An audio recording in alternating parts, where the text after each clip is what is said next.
In this tutorial, in this week's tutorial, I'm going to show you how to change your measurement system on Hostinger. So let's just log in. Now, once we log in, make sure you select your website. We're going to click on here on websites, and then we're going to choose our website from here. Let's click on edit website. And now what we're gonna have to do is just to click on store, online store, select manage store. And now from here, please click on settings.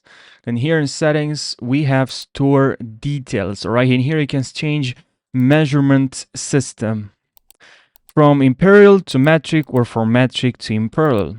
And then don't forget to save and you're done. So I hope you found this short video helpful. Subscribe for more, like this video, I really appreciate it. And I'll see you in the next tutorial. Take care.